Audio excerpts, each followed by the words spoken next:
Welcome, I'm Nina Gryphon, and this is the Astrology and Magic channel. Today we'll talk about the astrology of the week of October 5th through October 11th, 2025. First off, I'd like to say thanks to all of my patrons. I appreciate all of your support. If you would like to become a patron, you can go to patreon.com/NinaGryphon, and at the highest tier get access to my monthly Magical Elections ebook, which teaches you how and when to make astrological talismans. October 6th, Mercury enters Scorpio. Communications and negotiations now go non-verbal and subterranean. Scorpio is one of the mute signs, and it is ruled by Mars, indicating forceful communication that does not happen verbally, but through actions, hints, and even telepathically. Paradoxically, the communication may be even more powerful because of that, since it bypasses language centers to go directly to one's instincts and emotions. It may be rather aggressive regardless of the subject. Mercury in Scorpio can just as easily bring a declaration of love as Mercury in other signs, but delivered in a martial way and non-verbally.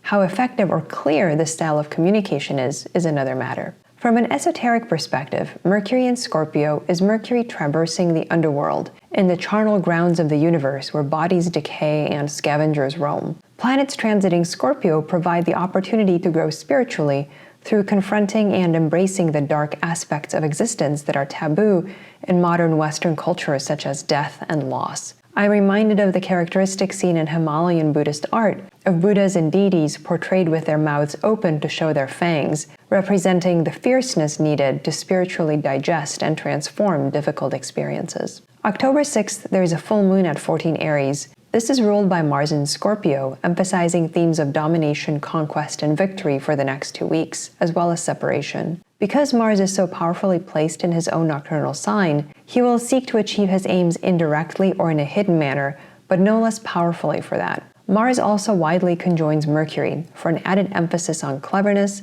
and the use of shifting meanings to shift the strategic ground in one's favor. In Washington, D.C., Saturn is on the midheaven, promising rainy weather metaphorically or literally for the next couple of weeks, and the trine to Jupiter in Cancer adds to the high levels of moisture. Mars is still out of orb, but the grand trine in water signs that will take place in the coming weeks is now forming, and it's worth keeping an eye on it if you have any planets or important points in mid to late water signs, as the trine will act as a force multiplier if any of its individual components impacts your natal horoscope, as indeed is already starting to become evident in this full moon chart. October 8th, Venus at 23 Virgo sextiles Jupiter in Cancer. This is a lovely aspect between the two benefics, the first major aspect since the conjunction of this August. For Venusian experiences like art and eros, the Jupiter sextile allows a thaw and expansion as the two benefics harmoniously feed each other's energies. This softens the blow a bit from the applying Venus-Saturn opposition,